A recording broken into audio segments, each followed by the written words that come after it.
La matinale d'Europe 1, édition spéciale, résultat de la primaire.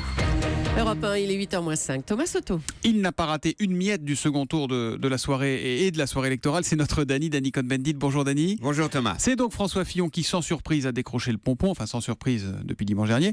Qu'est-ce que ça dit de la droite, Dany ? Ça dit que la droite veut revenir à une certaine tradition. Donc, ils ont maintenant François Fillon. Est-ce que cette tradition répond vraiment à la réalité du monde aujourd'hui? Ça, j'en doute, mais ça, c'est le problème de la droite. On verra maintenant comment François Fillon va être pris en tenaille entre le Front National et la gauche, et on va voir comment il va essayer maintenant de faire du Juppé. Bon, François Fillon, il est qualifié pour la présidentielle. Maintenant, il va falloir regarder de l'autre côté. Il y a une autre primaire qui approche très vite. Ce sera fin janvier, celle du PS. Primaire qui est un grand bazar pour l'instant. On le dit, Manuel Valls l'a dit dans le JDD, il est prêt à y aller, etc.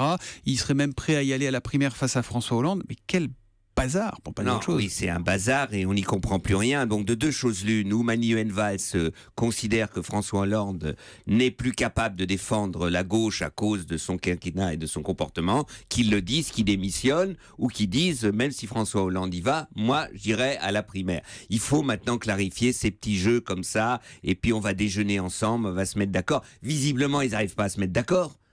Donc maintenant, il faut qu'il décide. Il démissionne, il y va. C'est l'heure de la clarification pour vous. Ah oui, non, mais il faut arrêter parce que ça rend tout le monde dingue et ça ne fait pas avancer le schmilblick.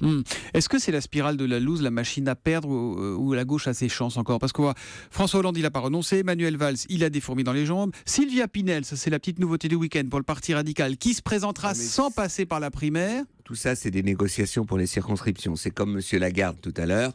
Ça va être cher de l'UDI, parce que lui, il veut négocier maintenant avec Fillon, on soutient, mais les circonscriptions.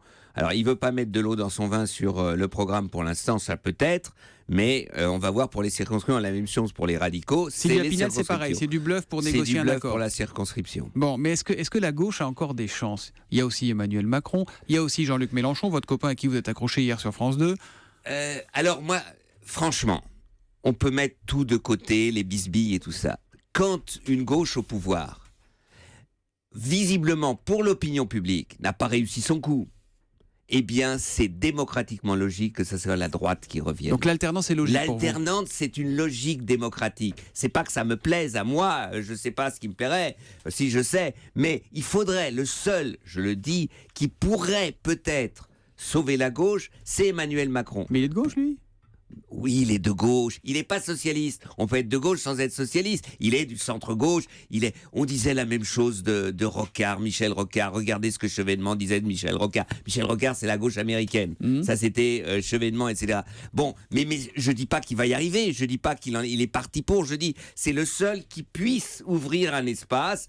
Mais je crois qu'il faut dire que vraisemblablement c'est la droite qui sera au pouvoir après les élections présidentielles. Ben voilà, on pensait avoir le résultat du second tour de la primaire. En fait, on a le résultat du second tour de la présidentielle avec Dany Cohn-Bendit.